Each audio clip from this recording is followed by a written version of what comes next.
magandang araw po sa lahat, lalo na sa mga makakapanood sa video ko na ito.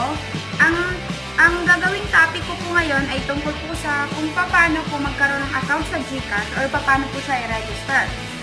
Unang-una, syempre, kailangan ng cellphone number yon. At alam kong mayroong kanon.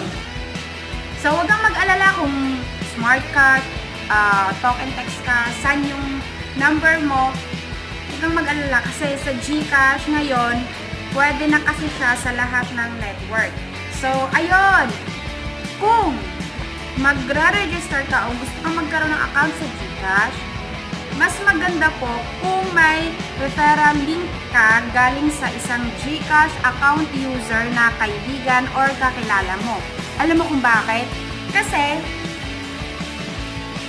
may pakinabang. Magkakaroon kayo ng pakinabang. Kasi alam mo, yung kaibigan mo na yun na gagamitin mo yung referral link niya, magkakaroon siya ng 50 pesos.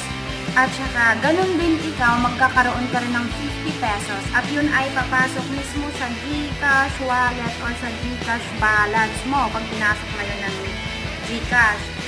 Magta-text po sila sa inyo kapag naipasok na po yung 50, kaya antay-antay nyo na lang po kung hindi agad-agad pumapasok.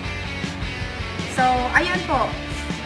Pag kinlik mo na yung link niya, i-dediretso ka dun sa link kung saan magre-register ka na, hihingi na yung cellphone number mo, yung pangalan mo, sundin mo lang at next hanggang magiging registered ka na.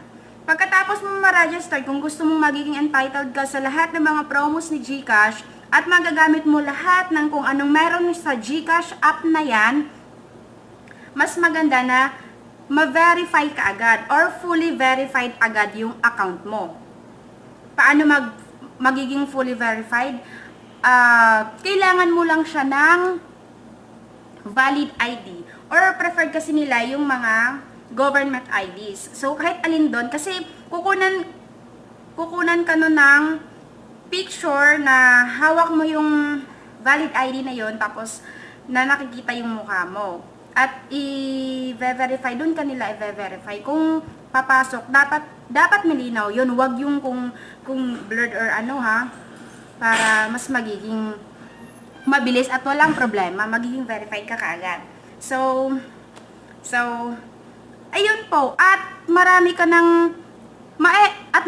ng magagamit at magagawa sa GCash kapag fully verified ka na. So, ayun lang po muna sa ngayon at sana may natututunan kayo sa video ko na ito at maraming salamat sa panonood.